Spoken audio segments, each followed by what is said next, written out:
I never thought my own sister, Lisa, would be capable of shutting me out of our mother's life, literally. It happened the morning of Mom's funeral. I pulled into the driveway of the little white house we grew up in, my tie loose around my neck, my eyes red from 2 sleepless nights. The street was packed with cars, the kind of awkward hush hanging over it that only comes before a burial. I tried the front door, but it wouldn't budge. I knocked, softly at first, then harder. I could hear voices inside, low murmurs, movement, but no one came. I pulled out my phone, called Lisa. She answered on the first ring. "You don't need to be here," she said coldly. "It's better if you just don't make a scene." My stomach twisted. Don't make a scene? This is Mom's funeral. She wouldn't want drama. Go home, Ryan. Then she hung up. I stood there for a long minute, stunned. Through the window, I saw relatives I hadn't seen in years, sipping coffee, hugging Lisa like nothing was wrong. I wanted to pound on the glass, scream at them all. But instead, I walked away. That night, I found out from my cousin Mark that Lisa had already put Mom's house on the market. The funeral had been just a cover. She had moved fast, too fast. Mom had been gone less than a week. And the kicker? Lisa hadn't said a single word to me about the will, the estate, or the sale. My gut told me something was off, way off. And if I was right, my sister had just crossed a line she'd never be able to uncross. It was a Saturday afternoon when the cracks in my carefully built reality finally started to split wide open. Melissa said she had to run into the office to handle a last-minute filing for one of the partners. Normally, I wouldn't think twice about it, but something felt off. Her tone was too casual, almost rehearsed, like she'd practiced the line before saying it. I asked if she wanted me to drive her. She instantly refused, almost too quickly. "It's fine, Daniel. I won't be long." That was the moment my gut, the same gut that kept me alive in combat zones, started screaming. I let her go, but 20 minutes later I was in my truck, trailing a few blocks behind. I told myself it was just to quiet the paranoia, to confirm she really was going to the office. I watched her car take a right turn, away from the law firm. My grip on the steering wheel tightened. She drove into an older part of town, past the office district, into a residential neighborhood I didn't recognize. Finally, she pulled into the driveway of a small, single-story house. No office, no coworkers, just a quiet, tree-lined street. She got out of the car, looked around, and then the front door opened. A man stepped out. He wasn't dressed for business, just jeans, a t-shirt, and a smirk I wanted to wipe off his face. They hugged. Not a friendly hug, not the kind you give your neighbor or an old friend. This was slow, lingering, bodies pressed too close for too long. I felt the blood pound in my ears. She whispered something to him, and they went inside together. I sat there for 20 minutes, fighting the urge to storm up to that door and kick it off the hinges.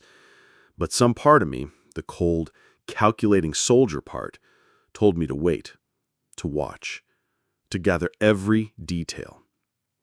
When she finally came out over an hour later, her hair was messy and her shirt collar was skewed. She didn't see me as she pulled away. I followed her home in silence. She walked in carrying a plastic bag from a coffee shop, like she had just been out for a latte run. "What?" she asked when she saw me watching her. I just shook my head. Nothing. That night, I barely slept. My mind ran through every moment of our marriage, every word, every look, searching for signs I'd missed.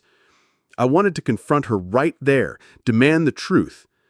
But something in me needed to hear it from her mouth.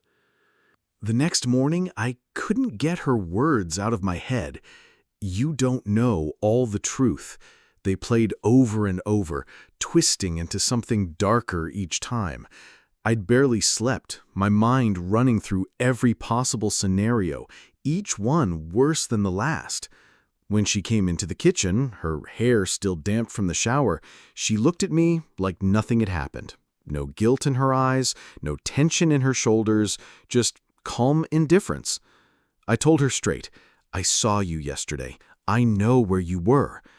Her reaction was chilling. No gasp, no panic, just a faint smirk tugging at the corner of her mouth as if she'd been expecting this. "And what do you think you know?" she asked, her tone mocking, almost playful. I said I saw her at that man's house, the one I'd suspected for months, and my voice cracked despite my attempt to stay composed. She leaned against the counter, crossed her arms, and said it, slow, deliberate, like she wanted the words to sink in. "You don't know all the truth." My skin went cold. The way she said it wasn't defensive. It was a challenge, like she was daring me to dig deeper. But there was something else too, a hint that maybe what I thought I knew was only the surface of something far more twisted. I pressed her to explain, my heart pounding so hard I could hear it in my ears. She just shook her head, almost pitying me, before walking away, leaving me standing there with nothing but the echo of her words and the gnawing dread that maybe I was about to uncover something I'd regret for the rest of my life. That night, I sat in the dark living room with only the dim glow from the streetlights seeping through the blinds, my mind chewing on her words like poison. I kept replaying every strange moment from the past few months, the sudden late nights, the way she'd guard her phone like it was a state secret, the moments she'd disappear for hours with vague excuses. But now, knowing she was capable of standing in front of me with that smirk after I confronted her, it felt like there was a deeper rot. I decided I couldn't just wait for her to talk. I had to know. I dug out the old laptop she barely used anymore, the one she'd claimed was too slow and left in the closet. When it finally booted, my pulse spiked.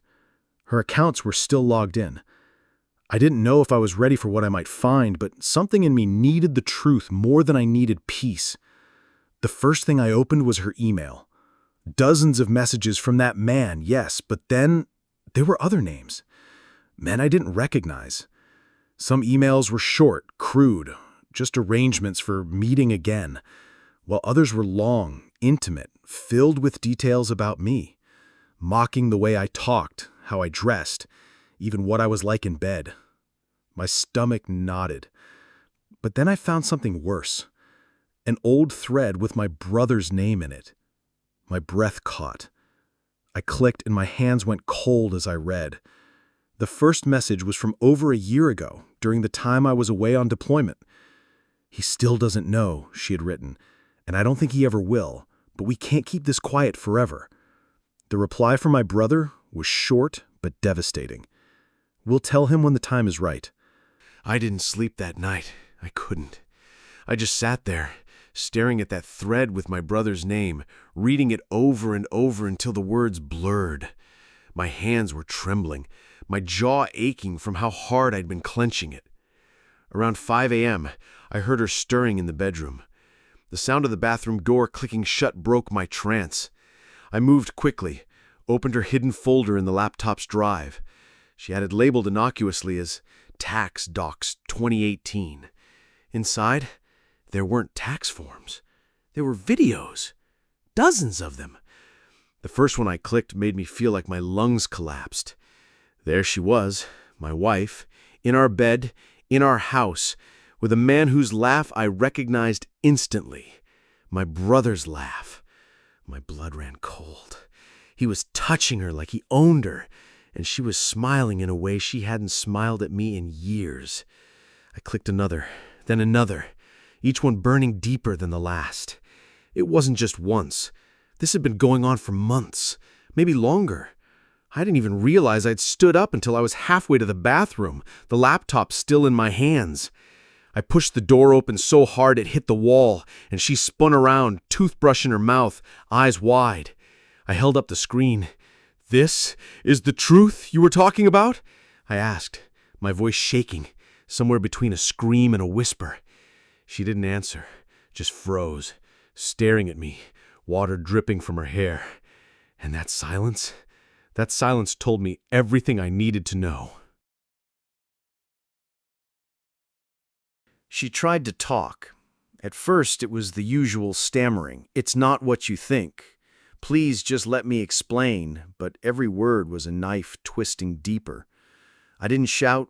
I didn't throw anything. I just stood there, watching her crumble, because I realized nothing she said could undo what I'd seen. Eventually, she admitted it. Said it started innocently when my brother came over to check on her while I was away for work. Said she felt lonely. Said I had been distant. Every excuse sounded like she was digging her own grave, and I wasn't going to stop her. I walked past her, set the laptop on the table, and told her she had until the end of the day to be gone. No discussion, no second chances. She begged, cried, clung to my arm, but I didn't even flinch. By nightfall, she was gone. My brother didn't answer my calls, and I didn't try again.